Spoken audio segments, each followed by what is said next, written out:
오늘은 이제 전립선암 로봇 수술에서 저 타코실이라는 재료를 썼을 때 어떤 이득이 있는지 좀 말씀드리려고 해요. 그에 앞서서 사실 전립선이라는 기관은 굉장히 조금 신비로운 것 같아요. 여기 사진 보시면 이렇게 톰 행크스가 포레스트 컴프 찍을 당시에는 이렇게 건장하고 근육도 많고 피부도 탱탱한데, 사실 요즘 이제 돌아다니는 모습 보면 피부도 굉장히 쭈글쭈글해지고 근육량도 굉장히 감소한 걸 볼 수 있어요. 이처럼 사실 사람이 나이를 먹으면 특히 남성에서 그 근육량이 줄고 피부도 탱탱한 게 없어지고, 즉 볼륨이 굉장히 세포의 볼륨이 주는데, 유독 반대로 가는 기관이 있어요. 그게 이제 여러분도 잘 아시겠지만 전립선인데, 그래서 제가 이제 너무 제가 주로 하는 분야이고 궁금해서 이 공부를 해봤더니, 그 저희 노화 현상의 가장 중요한 게 이제 남성 호르몬인데, 남성 호르몬이 유지가 잘 될수록 이제 사실은 건강을 유지하는 거고, 근육량도 유지하면서 이제 대사 합병증도 안 걸리고 당뇨나 뭐 고지혈증 같은 것도 근육량이 유지돼야 이렇게 예방이 되잖아요. 근데 남성 호르몬이 줄게 되면 근육량도 줄고 대사성 질환도 잘 발생한다고 해요. 그래서 예전에 이제 진시황제가 불로초를 찾아다녔는데, 그때부터 이제 남성 호르몬이 중요하다는 거를 진시황제도 알았던 것 같아요. 근데 결국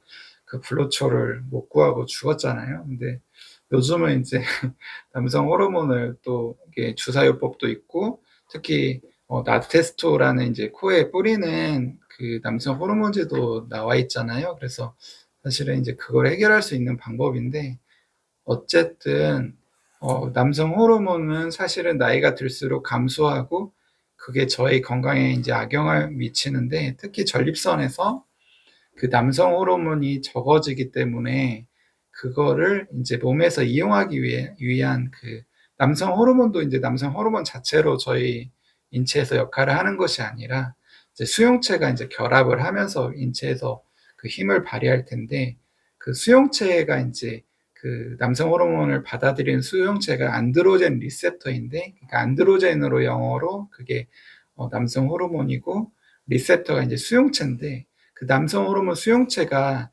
발현이 증가한다는 보고들이 있어요. 그래서 이 표를 보시면, 즉 전립선 비대증은 이 AR이 안드로젠 리셉터인데, 이게 발현이 증가하면서 그 남성 호르몬을 많이 이용하게 되고, 그게 이제 크로닉한 염증, 그 만성 염증을 일으켜서 결국 전립선 비대증을 일으킨다고 하는데, 즉 요약을 하면 그 남성 호르몬이 워낙 중요한 호르몬이기 때문에 그거를 적어지는 것을 오히려 더 조금이라도 이용하기 위해서 그 수용체가 과발현되고 감수성이 증가하면서 오히려 몸속의 호르몬 양은 적은데 그거를 이제 적극적으로 이용하면서 갑자기 이제 전립선 크기가 증가하는 게 아닌가 싶고요. 그리고 이제 나이가 들수록 저희가 그 스트레스에 반응하는 그 능력이 떨어집니다. 여기 대부분 이제 나이들이 좀 있으시고 연배들이 있으실 텐데, 특히 나이 많으신 분들이 화가 많다고 하잖아요.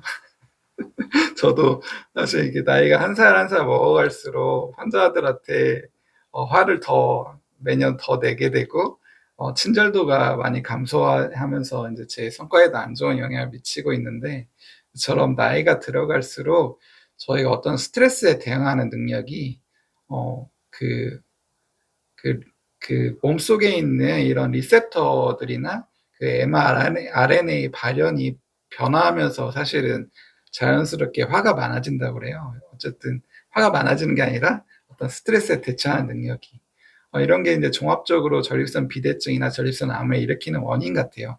그러니까 사실은 저희가 이제 암에 걸리는 것도 정상적인 젊으신 분도 암세포가 자랐다가 없어졌다 하는 것을 반복한다고 해요. 그래서 어떤 비정상 세포가 생기면 저희 몸속에서 그 면역 반응이 일어나서 사실 그거를 제거하면서 이 균형을 이루는 건데, 어느 시기가 지나고 과도한 스트레스나 건강이 악화된다면 그 암세포가 이제 적절히 제어가 안 되면서 발현을 한다고 해요. 그게 곧 사실은 노화 현상이 아닐까 싶어요. 암이 젊은 분한테도 생길 수 있지만 대부분 나이가 들수록 생기잖아요. 그래서 이제 노화 현상에 의한 거라고 보고 있고, 암도 거기에서 가장 중요한 역할을 하는 게 남성 호르몬이 아닐까 저는 생각을 합니다. 그래서 제가 작년에 인제 굉장히 유명한 저널에 이게 퍼블리시를 했는데, 그래서 남성 호르몬이 적어지는 것이 결국 남성 호르몬 수용체 변화를 일으켜서 전립선 비대증을 일으킨다라는 것을 제가 이제 연구로 좀 밝혀서 발표를 했고요. 이렇게 보시면 이제 동물에서 전립선 비대증 모델을 만들었는데, 동물 모델에서 전립선 비대증을 어떻게 만드냐면, 남성 호르몬을 차단시키기 위해서 거세를 해요. 고환을 자르고, 그 다음에 이제 고환을 자르게 되면 남성 호르몬이 굉장히 적어질 거예요. 몸속에 있는 남성 호르몬이. 그래서 그걸 어떻게든 이용하려고 수용체들이 증가한 상태에서 남성 호르몬을 주입하게 되면 결국 전립선 비대증이 유발되거든요. 그렇게 해서 사실은 모델을 만들었고, 봤더니 역시나 제 예상처럼 이렇게 전립선 비대증 모델에서는 남성 호르몬을 이용하는 수용체인 안드로겐 리셉터가 굉장히 발현되는 것을 확인을 했습니다. 그래서 이제 저희가 대표적으로 전립선 줄여준 약이 5알파 환원 효소 억제제인데, 그걸 사용하면 이제 전립선은 줄어들고, 하지만 저희 연구에서 또 발견한 거는 전립선 크기뿐만 아니라 그런 약제를 썼을 때 염증 정도가 굉장히 감소하는 걸 알 수 있었고, 그 결과는 결국 5알파 리덕테이스 이니비터, 즉 5 알파 환원 효소 억제제는 전립선 크기를 줄여줄 뿐만 아니라 저희 전립선의 염증을 조금 없애주는 게 아닌가 싶습니다. 그래서 이제 사실 타코실은 굉장히 신비한 재료인 것 같아요. 전립선 수술을 할 때, 특히 전립선암 수술할 때 예전에는 출혈 부위나 이런 거 일일이 묶어 꼬매주거나 아니면 클립으로 물어야 되는데, 그게 제가 생각할 때 전립선 주변에 있는 혈관에는 항상 신경이 같이 주행을 하고 있습니다. 그래서 저는 출혈만 없다면 되도록이면 거기를 클립으로 물거나 꼬매주는 게 안 좋다고 생각하거든요. 출혈은 잡을 수 있지만 이렇게 묶어버리면 어떻게 신경은 차단되는 거잖아요. 그래서 사실 고민을 했었는데, 이 고민을 이 타코실이라는 재료가 해결을 해준 것 같아요. 그래서 제 수술 영상을 간단히 보시면, 사실 이제 전립선암 수술할 때 이렇게 이제 방광하고 앞에 붙어 있는 벽을 방해를 하게 되면 방광이 내려오면서 이렇게 이제 전립선 부위로 접근이 가능하고요. 그래서 저는 수술할 때 최소한의 절개만 하려고 합니다. 방광도 전립선이 노출될 정도만 조금 박리를 하고요. 그래서 이제 전립선 주변에 있는 이런 지방층을 제거를 하면 이 전립선 모양이 확인이 되고, 옆에 이제 전립선과 붙어 있는 근막을 제거를 하면 이제 전립선 모양이 잘 보이게 됩니다.